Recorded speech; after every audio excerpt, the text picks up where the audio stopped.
যে নিশ্চয় আমার পরে অচিরেই কিছু জালেম শাসক আসবে, সেই জালেম শাসকদের মিথ্যাকে যারা প্রচার করে বেড়াবে, সমর্থনের মাধ্যমে প্রচার করে বেড়াবে। এক কথায় জালেমদেরকে যারা সমর্থন করবে, কি করবে? সমর্থন করবে।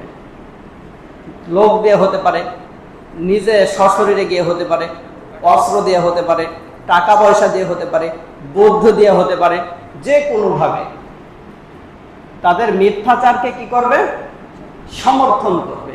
জালেম শাসকদের মিথ্যাচারকে যারা সমর্থন করবে, রাসূলুল্লাহ সাল্লাল্লাহু আলাইহি ওয়াসাল্লাম বলেন, এবং তাদের অত্যাচারকে যারা সহায়তা দান করবে, সাহায্য করবে, কি করবে?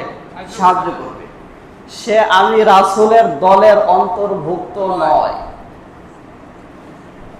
সে ব্যক্তি আমি রাসূলের দলের অন্তর্ভুক্ত নয়। এক কথায় যারা জালেম